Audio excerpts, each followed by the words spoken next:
Now, how long have we known each other for now?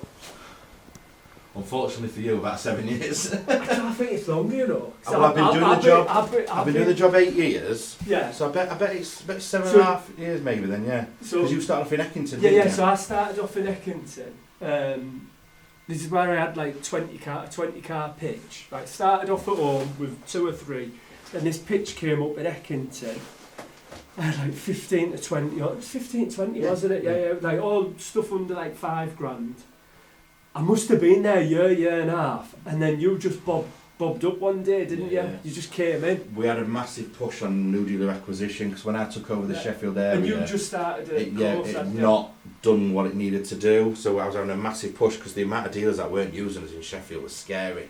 So that was like my #1 mission. And that's what you did. So Ben signed me up to do finance. You said we got to have, so like what I'm trying to say is, so like there'll be loads of like car dealers out there that are just starting and thinking, oh well, how do I do finance and how do I get like finance companies on board? So with Ben, I mean, because I was on a main road, you did just turn up. But if you've got like a website and all that type of stuff, you will sort of search people out, won't you? How it works at the moment is I'm a bit OCD with this, but it's set me in good stead for the last 7 years. So the first protocol for me is, and I only did it just recently, work out my area in terms of postcodes. I tend to use Sheffield City Hall as a base, put the postcode in the Auto Trader, search for maybe 15-20 miles, so in the sort of circumference way on, and then I just go through the Auto Trader dealer setup in terms of all dealers that are set up with the Auto Trader in my area, and any names I don't recognise, I'll print them off. You go and visit them. And then I will have what we call a Thunderous Thursday. So every Thursday we'll go out and see all our new potential dealers, do a bit of cold calling, any dealers that we've had conversations with already, and just try and set the seed and see if we can help them in terms of getting set up. We can help point people in the right direction in terms of how to get FCA licenses and stuff. We can't do the license for people, but we can point them in the right direction for companies. Obviously the dealer can do their own research as well, but there's different companies out there that will help them do the license, and then once they've got that license, then we can crack on. For me, you got me set up, because at the time I was thinking, oh God, we're only selling cheap cars, I don't really need it, it's not worth it, but you were like, no, you need to get set up, because when you get bigger and all this jazz, you're going to need to be doing finance. So I thought, oh bugger it, so we signed up, didn't we? This is like 8 years ago, I'd say. And then the beauty of having Ben help me out was that we weren't doing a lot of finance. It was like maybe like one, or sometimes it was nothing, but one's better than nothing, isn't it? Yeah. And then as I was getting more and more cars, then Ben suggested to me, he was like, why don't you get a stocking loan? And what's a stocking loan? He said, why don't you start off with 25 grand? And I was thinking, God, 25 grand, that's a lot of money. Oh my God, I was like shit in a brick. And you got it all set up for us, 25 grand. That must have been 5 years ago, maybe. Yeah, definitely, 5 years. And then once you build your confidence up with this stocking loan and know what you're doing, we're now 125 grand, which is, it's a lot of money. It's a lot of money to anyone. But I mean, you've got dealers that are on like millions, haven't you? The most I look after at the moment is about 900,000, I would say. Yeah. The average facilities are below 500 grand in terms of stocking facilities, but they are more and more popular. And even when you look at sort of the big places, even your franchise dealers, your supermarkets, they're all use unit stocking. Why use your own? Well, your own money's great, but why use your own money when you can use someone else's where it's cheap enough as well? And it's such a good facility. And back to what you were saying there in terms of the FCA, the reason why we talk about that is because I'm not here to just want to help you set your FCA up and get you working with close, than to try and get one deal a month for the next few months. The aim is to, how can we get you in the next 3 to 5 years, bigger and bigger where you've been. And yours is a great success story in terms of that smallish pitch in Eckington. You've now moved to this massive site now where you've got 60 cars, 60 cars on site, and growing still. Aspirations to purchase potential property and build on what you've already done. And from 25 grand APAC dealer stocking facility to the 125 you've got now, It's helped you grow where you need to be and definitely. stuff, and with everything that you've done yourself, it's And that's what I say to all It's massive. trade, like, as well. The main thing you've got to do if you're starting off is do your books right, isn't it? Like, get your accounts in, get like, is it 2 years accounts you've got to have before you get a stocking loan? ideally, but I have helped dealers where they've only been trading for sort of 6 months. Right. Because we base it, when it's only a small facility, sort of 50 grand and under, we do tend to base it on the strength of the director a little bit more. But then as they start to go to bigger facilities, like 50 grand plus, we ideally need a full set of accounts in terms of trading history. But we've got a great credit team that will underwrite on a sort of a human basis. And what I mean by that is, it's not just computer says yes, computer says no. Yeah. They physically look at everything, bank statements, accounts, trading history, finance Look at, business like, your workflows. website and all that Yeah, they sort look of at stuff, everything. They review the whole aspect of the business. They rely like on reviews and stuff Yeah. like that as well. They rely on us as an account manager to sort of explain to them something that they can't see online about you, in terms of any sort of your past history, experience, maybe if you was a previous dealer partner with somebody else, or if you've been in the game before. That is all important in terms of them building up a picture about what this dealer is worth. Can they get the funding, or are they good for the funding? And that's why we have that blocker of 20% contribution from a dealer. You have got your other facilities out there that will lend 100% loan to value, but unfortunately their interest rates are really, really extortionate. Whereas with us, because we are so competitive with our interest rates, we do only lend 80% against a vehicle. So again, make the maths easy.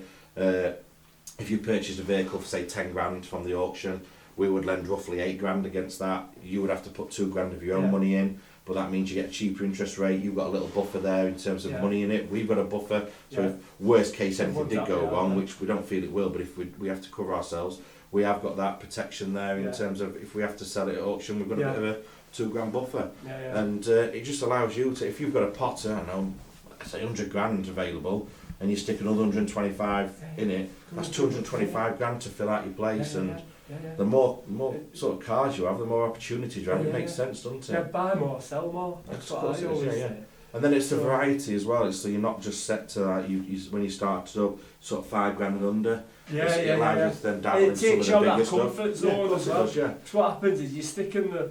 You're like, oh, I can only sell cars up to 5 grand. You get stuck in that mindset of 100%. Oh, I can only do cars up to 5 grand, and then once if you do get like stocking loan and stuff, you're then like, oh, well, I'll go up to 10 grand cars, and then 15. You find your like little sweet opens up spot. So many avenues for you, and also then dealers start thinking outside the box a bit, where they're not buying with the heart, they're buying with the head. So it's like, oh well, I really like these. I like to see, and it's like, well, whether you like them or not, so relevant. It's what your customers like. So you've got to buy with that. Can I make money on that car? Is there sufficient profit? You look at it as units. Yeah, exactly. You don't look at it. And there's so many dealers that get emotionally attached to vehicles, which I've never ever understood. I really never understood that. And if you think like that and you start sort of having that aspect when you're sort of running your business and selling, then I genuinely feel that you're successful. And I'm not just saying this, but I would say out of all the funded dealers that I have in my patch, majority of them are the most successful ones in the area because they have got sort of funding. And even the other ones where funded, of course it does. Like, and all the ones that are funded with money, you're like, exactly. If it's your own money, you're like, oh, just I'll hang on to it forever. Exactly. But when you've got stocking on, there's 90 days. You're like, fucking hell, I've got to sell this car within 90 days. And it also motivates you to like say to try different things, new things like your social media, your online finance calculators. Having simple things like so many dealers have an auto trader website. There's nothing wrong with them, but from my perspective, I would think maybe having a unique website set up for your own personal needs, and then you can incorporate your own videos and stuff like that on it, and it just it's personalised to you then. But whereas dealers like to just do the basic things sometimes, and look, that works for some of them. But I think if you're wanting to grow and get where you you always need to want be, to like go to the next level, aren't you? You've just got to start thinking outside the box. It's been the beauty. It opens up so many avenues, and I can't stress enough. And I can only give advice and help in terms of what I know, knowledge and experience. But I can honestly say, if I was sat at your side of the desk and I had my own car dealership business, I would have unit stocking in a heartbeat. 100%. And I'm not just saying that because I work for Close and we offer funding. I genuinely would have it because I just feel it's so beneficial to be able, you grow where you need to be. Yeah. And who would not want, if you've got 50 grand of your own money, to then chuck another 50 grand in and build it up and fill it up with more cars, or even same amount of cars but nicer vehicles. It just you know, another thing what I always think in my head is, so like, the thing with the stocking funding is, you know, there is interest you got to pay every month. Yeah, of course. Yeah. I think on the 125 grand, I think it's at like 1,200-1,300 a month, something like that, Yeah, like but 10%. The quicker you sell the vehicle, the less Yeah, interest but you pay. for the full, say for the full 120, let's just keep it silly, say it's 10%. Yeah. But it was like, say it was £1,250 we pay in interest a month. You'll get that back with your finance deals. So like this month we've done 3, so you've got more cars, so you're going to do more finance deals. You've earned more finance commission is going to pay for your interest on your stocking loan. So the one thing I'd say is, if you're just starting out, like, do your books and accounts, like, spot on. If you need a bookkeeper, I've actually got a bookkeeper, just message me and I'll give you it.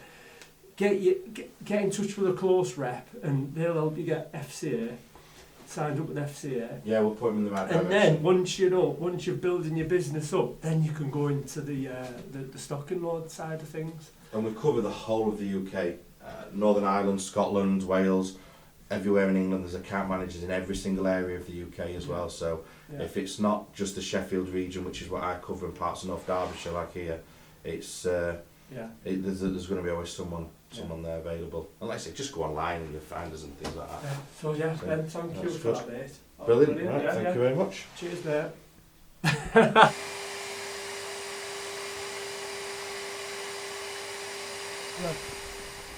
Water damaged Qashqai from Friday. We took it in the garage and I don't think it's anything major. I know all the lights come up like Christmas tree on the dash, but the mechanic thinks that some water has got into the injector. I don't know, don't tell me how, but he's going to replace one of the injectors. Hopefully if he replaces the injector then it's all fine. It's not a major, it's not as bad as what I first thought, because I thought it was maybe the loom, the electrical loom that the water had got in. So hopefully it's going to be the injector. So that's it. But I'm really annoyed about this because all it needed was a wash and a valet, and I could have had it advertised and had it gone, had it sold. But now we're messing about, sorting out mechanics and that, and it's going to be hanging about for a little while. But yeah, hopefully it's not as bad as what I first thought.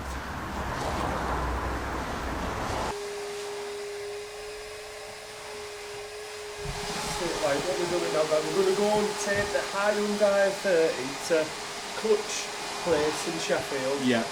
Get the 308. So we've got an i30 that the customer needs delivering to her, because she hasn't got a car. It'd mean another taxi over to us to come and look at it. So while we're going to Sheffield, may as well drop that off, gets the car out of the way. But on the way there, we've got to go to Hiddy, the Clutch Place, and pick that 308 up, which is going tomorrow. So that needs its MOT when it gets back. And then we've got that Golf at the auto electricians. Yeah. So once we've dropped off the and then we've pick got up the Persian. Yeah. Got to go to your house. We've got to go to my house. Because you want your food. Yeah. That's it. Need me food. Oh yeah. And make my day more complicated so he gets his lunch. lunch. And then we'll go and get the Golf. Yeah. That's it. Job's a fish. Yeah. All the checkpoints. Yeah. That's it. Yeah. What did I just say? We don't spend all day driving around in this job. I know, yeah.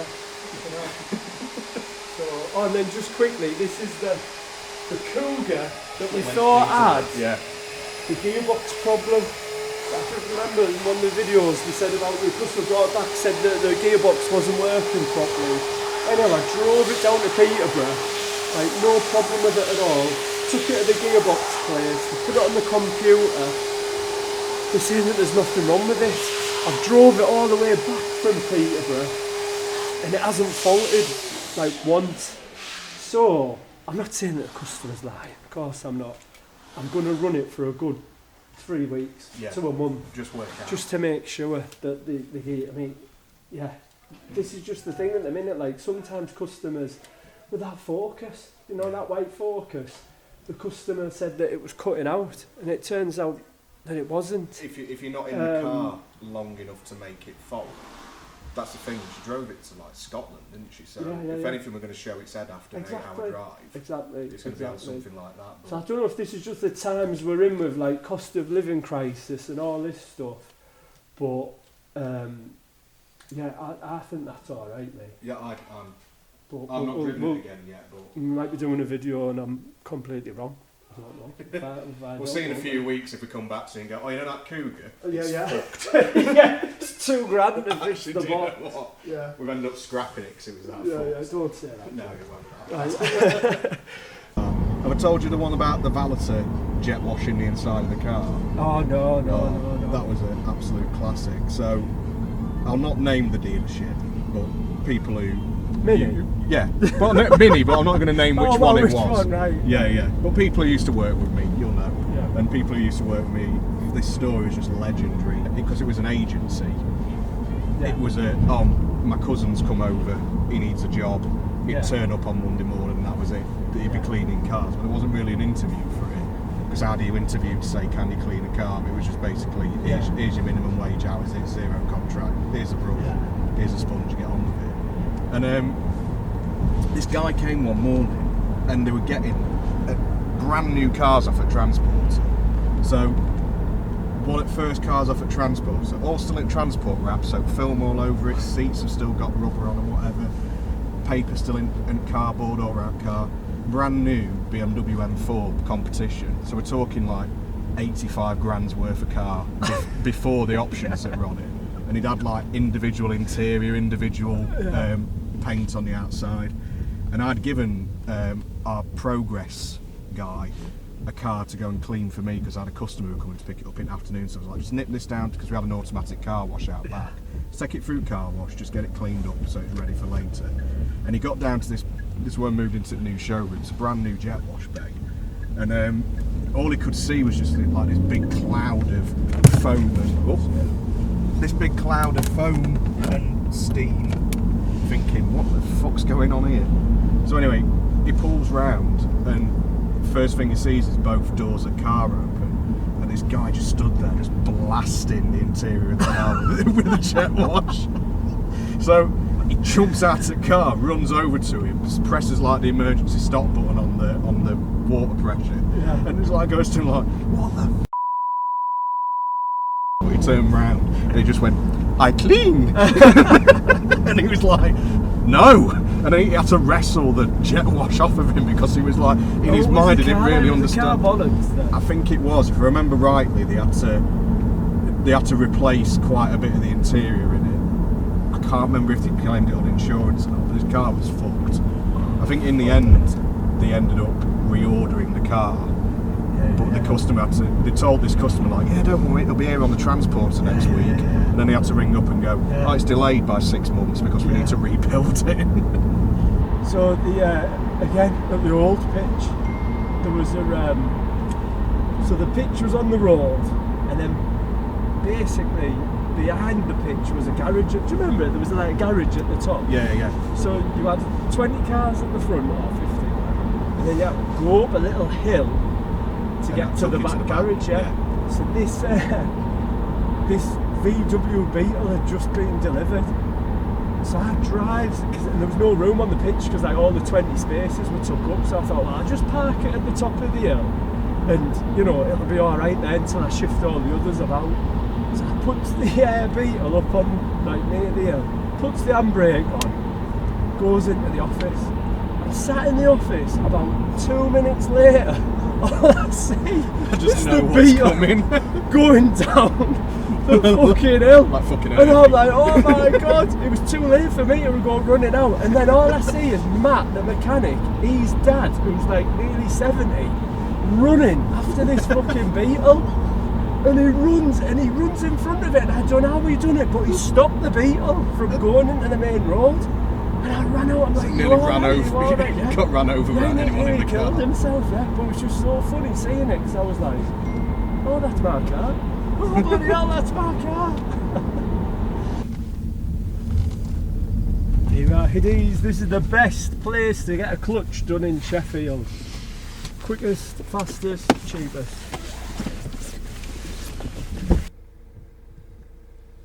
date is it? 26th of October. Again, it hasn't been a great month. It's been alright. If you look at the board there, we've got 17 sales, but we've got 6 deposits. So, you know, it's moving, but we're selling. That's good. We haven't done much finance. We've done 3 finance commissions, a couple of good part X's. So, you know, there's sort of enough money in the bank. The mistake I have made this month is I bought 5 cars from a Motability sale, and they were all quite rich. They were quite expensive. They were like 10 to 15 grand, and a big chunk of that money went on them cars. So the funds, they're not majorly low, but again, you know, I would prefer a bit more money in the bank. And it's not that it's majorly low, the bank, it's just what's happened is I've had quite a few warranty claims this month, and I'm a bit worried that I'm going to have to give money back for cars. So we've got this Transit Connect where the head gasket has buggered up, so we've got it from Newcastle, brought it back here. That's with the garage. They're trying to sort it, but the customer, you know, he keeps emailing me, when's it done, and it's not in my control. I keep pestering the mechanic. Hopefully he's going to get it sorted and I'll get that out of my life. I've got a Golf that went to London, EPC light come on in bloody London. She's like, right, I want to take it to my mechanic. I thought, oh God, I just want to get it back here. So then I paid to get that back here. Oh no, actually, James went down to London and got it. So we've got that back. We've sorted the EPC light, but now they're flipping ABS lights on. Some wanky bloody electrical fault. Can't get a bottom of it. And she's saying, oh look, we want the car back by tomorrow, which it's not going to happen. Or we want our money back, so I might have to give her money back. We had a red Mini, which we sold, and then the customer just rejected it because he said the engine was noisy. And it was kicking off that much. It was, I mean, £5 is a lot of money, but, you know, in my head I was thinking, it's just £5. Give him money back, get him out of my life. So I give him money back on that. And the other headache is the Mini engine, which the customer has had it 7 months. The problem I've got is the garage that are fixing the Connect, that's in there. They've got another 2 other cars that they're sorting, and then they're going to do the Mini engine. So it's just on my head, if you know what I mean. It's like all these things, it's like running up an hill. It's like I'm just running up this bloody hill, and it's never ending. And once I get all these, I've put a Kia switch there. I need to sort that out, but I can rub that one off. Shock absorbers have been done. Oh God, I feel better already. Right, so we've got Transit Connect, Kia switch, that's not priority. Mini engine, Fiesta aircon, he's coming on Monday, and this Golf. So once I get all them out of my life, I'll feel better, but at the minute I just feel like I'm like running up an hill. And the other thing is, because it's not in my control and I'm relying on other mechanics, like traders will know this, it's like so annoying. But another thing what it made me learn is I need to get a mechanic as soon as I can. So that's my next thing, is to try and get a mechanic, or get like a scissor ramp in here, maybe get a mechanic part-time. Yeah, but that's what's all going off in my head. But all in all, apart from that, it hasn't been a disastrous month. So, and I'm in a good mood as well. That's the main thing.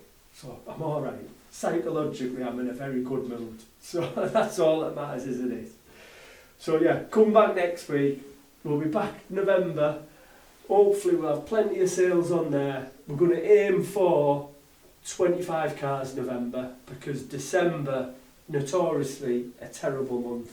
So next month we've got to wait 25.